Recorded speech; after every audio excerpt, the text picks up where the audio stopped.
નમસ્કાર vamjaeducation માં આપ સૌનું હાર્દિક સ્વાગત છે। આજના વિડિયોમાં આજના લેક્ચરમાં આજના ટોપિકમાં આપણે નિબંધ લેખન વિશે ચર્ચા કરવાના છીએ। આને તમે નિબંધ લેખન પણ કહી શકો છો અને તમે આત્મકથા પણ કહી શકો છો। મિત્રો આજનો આપણો નિબંધ લેખન એટલે કે આત્મકથાનો ટોપિક રહેશે એક પ્રામાણિક માણસની હૈયાવતાર। ચાલુ કરતા પહેલા જો તમે આ ચેનલને સબસ્ક્રાઇબ કરેલી ન હોય તો સબસ્ક્રાઇબ કરીને બેલ આઇકન દબાવો, વિડિયોને જરૂરથી લાઈક કરો તથા તમારા મિત્રો સુધી જરૂરથી શેર કરો। ચાલો આપણે ચાલુ કરીએ એક પ્રામાણિક માણસની હૈયાવતાર। સૌપ્રથમ આપણા નિબંધ લેખનના એટલે કે આત્મકથાના મુદ્દાઓ જોઈએ। પહેલો મુદ્દો છે પ્રાસ્તાવિક એટલે કે પ્રસ્તાવનાથી ચાલુ કરવાનું, ત્યારબાદ બીજો મુદ્દો રહેશે પ્રામાણિકતાના લાભાલાભ, એના પછી આધુનિક સમાજની સ્થિતિ, ત્યારબાદ પ્રામાણિકતા શું અપરાધ છે અને છેલ્લે ઉપસંહાર જોઈ અને આપણે આ વિડીયોનો અંત કરીશું। જોઈએ આપણે નિબંધ લેખન। પ્રામાણિકતા એ શ્રેષ્ઠ નીતિ છે। Honesty is the best policy, પણ તેનું આચરણ કરનારે પુષ્કળ ભોગ આપવો પડે છે। અપ્રામાણિકતા એક સામાજિક મૂલ્ય બની ચૂકી હોય એવા સમયમાં પ્રામાણિકતાને વળગી રહેનારા માણસ એવા ધૂની માણસો કેટલા હશે?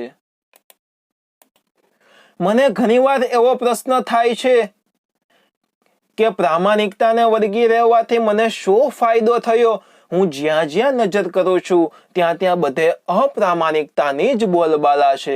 બાળકને શાળામાં દાખલ કરવાથી માંડીને એ નોકરી મેળવે ત્યાં સુધી સર્વત્ર તમારે અસંખ્ય લોકોની અપ્રામાણિકતાના ભોગ બનવું પડે છે। હું એક સરકારી નોકર હતો।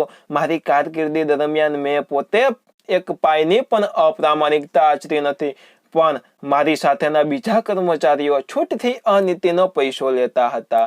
સરકારને અને દેશને આર્થિક નુકસાન પહોંચાડવા તત્વોને એમ કરતા હું રોકી શક્યો ન હતો। અધિકારીઓથી માંડીને પટ્ટાવાળા સુધીના કર્મચારીઓ અનીતિના પૂજારીઓ થતા। હું તેમને માટે આડખીલી રૂપ બનતો હોવાથી તેઓ જાત જાતના કાવા દાવા કરીને મને નાની નાની ભૂલોમાં ફસાવતા। અંતે મારે ઉપરી અધિકારીનો ઠપકો સાંભળવો પડતો અથવા તો મારી બદલી કરી નાખવામાં આવતી। અપ્રામાણિક લોકોની ચાહો જલાલીના અને વૈભવશાળી જીવનશૈલી જોઈને મારી પત્ની અને બાળકોને અસંતોષ રહેતો। પ્રામાણિકતાના આચરણને લીધે મેં અને મારા પરિવારે ઘણી વખત આર્થિક સંકળામણ પણ અનુભવી છે, છતાં મેં પ્રામાણિકતાનો મારો સ્વભાવ છોડ્યો નહીં। હું પ્રામાણિક હતો, પણ મારી આસપાસનું જગત કંઈક પ્રામાણિક ન હતું। નિયમ વિરુદ્ધ કામો કરી આપવા માટે મને લાંચ આપવાનો ઘણીવાર પ્રયત્ન થયો, પણ હું ક્યારેય એવી લાલચને વશ ન થતો। મારા મિત્રો અને સંબંધીઓ વેદીઓ કહી અને મારો ઉપહાસ કરતા, જ્યારે મારા માતા પિતા મારી નીતિને બિરદાવતા। મારા 2 સંતાનોએ ભલે અભાવગ્રસ્ત જીવનનો સામનો કરવો પડ્યો હોય, પણ તે વિવેકી, આજ્ઞાકીત અને અભ્યાસમાં તેજસ્વી નીવડ્યા છે અને હું મારી પ્રામાણિકતાનું પરિણામ સમજું છું। જ્યારે મને મારા આદર્શોની કદર કરનાર લોકો મળે છે ત્યારે મને મારું જીવન સાર્થક લાગે છે। આજે તો ઘણા લોકો અનીતિ અને ભ્રષ્ટાચારને જ આચાર બનાવી દીધો છે। લોકો પ્રામાણિકતાનું છડેચોક આચરણ કરીને ઘણું ધન કમાય છે અને તેના વડે એશ આરામની જિંદગી ભોગવે છે। આ લોકો પોતાના સંતાનોને પણ અનીતિના પાઠ શીખવે છે। બાળક ચોરી કરીને કે પેપર ફોડીને પરીક્ષામાં પાસ થાય, લાયકાત ન હોવા છતાં સારા કોર્સમાં પ્રવેશ મેળવે અને પછી સારામાં સારી નોકરી મેળવે। એ માટે લોકો અનીતિથી મેળવેલા ધનનો બેફામ ઉપયોગ કરે છે।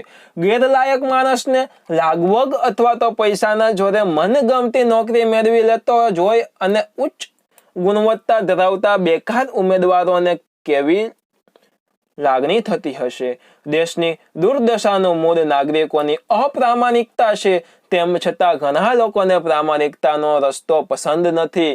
અત્યારે આપણા દેશમાં પ્રામાણિક માણસોએ પણ અપ્રામાણિક બની જવું પડે એવી વિષમ સ્થિતિ સર્જાઈ છે। આ માટે નેતાઓ અને નાગરિકો એક સરખા જવાબદાર છે। મને ઘણી વખત એવો પ્રશ્ન થાય છે કે શું પ્રામાણિકતા એ અપરાધ છે? જો કે પ્રામાણિક વ્યક્તિઓનો પ્રભાવ કંઈક જુદો જ હોય છે। એમના અવાજને કોઈ પણ વ્યક્તિ અવગણી શકતી નથી। દેશ તથા સમાજના હિત માટે તેમજ આત્મસંતોષ માટે પ્રામાણિકતાનું કેટલું મૂલ્ય છે? મિત્રો, અહીંયા આપણો આજનો આ નિબંધ લેખન એટલે કે એક પ્રામાણિક માણસની આત્મકથા કયો અથવા તો એક પ્રામાણિક માણસની હૈયાવરારી કયો તે પૂર્ણ થાય છે. મને ખ્યાલ છે કે આપ સૌના ખૂબ જ ગમી હશે. મિત્રો, મજા આવી હોય તો તમે વિડીયોને જરૂરથી લાઈક કરો તથા મિત્રો આ વિડીયોને તમે તમારા મિત્રો સુધી, તમારા દોસ્તો સુધી, તમારા ફ્રેન્ડ સર્કલમાં જરૂરથી શેર કરી શકો છો.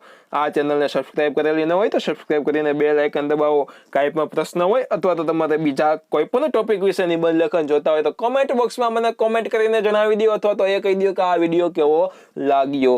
ફરી મળશું એક નવા વિડીયો સાથે. ફરી પધારજો. બાય. જય હિન્દ. વંદે માતરમ. આવજો. ધન્યવાદ.